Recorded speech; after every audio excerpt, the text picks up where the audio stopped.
पोलिसांना आम्ही बंदुका काही खेळण्यातल्या दिलेल्या आहेत का, त्या खेळण्यासाठी आहेत का? बदलापूरच्या भिंतींवर, ठाणे जिल्ह्यातल्या भिंतींवर लिहिला होता की अब बदला पुरा हुआ असं म्हणून. पण सातत्याने महाराष्ट्रामध्ये काय होत आहे की कायद्याची बाजू घेणारे आणि बेकायदेशीरपणे वागणारे सामान्य नागरिक, बेकायदेशीरपणे वागणारे काही पोलीस अधिकारी आणि बेकायदेशीरपणे वागणारे काही राजकीय नेते यांचं सतत चेहरे आपल्या समोर येतात. मग आता जर अक्षय शिंदेच्या संदर्भात संबंधित पोलिसांवर कारवाई करण्याचे आदेश झालेले असतील तर पोलीस हे एक साधे त्याला आपण काय म्हणतो सॉफ्ट टार्गेट आहे.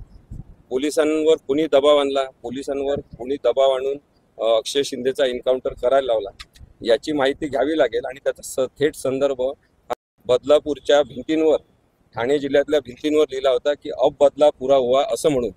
ज्या राजकीय नेत्यांचे चित्र, फोटो लावण्यात आले होते त्या नेत्यांवर सुद्धा, ते कोणत्याही मोठ्या पदावर असतील सुद्धा, त्यांनी बेकायदेशीर वर्तन केलेलं असल्यामुळे त्यांना सुद्धा या कायद्याच्या कचाट्यात घेण्याची आवश्यकता आहे असं माझं स्पष्ट मत तेव्हापासून आहे.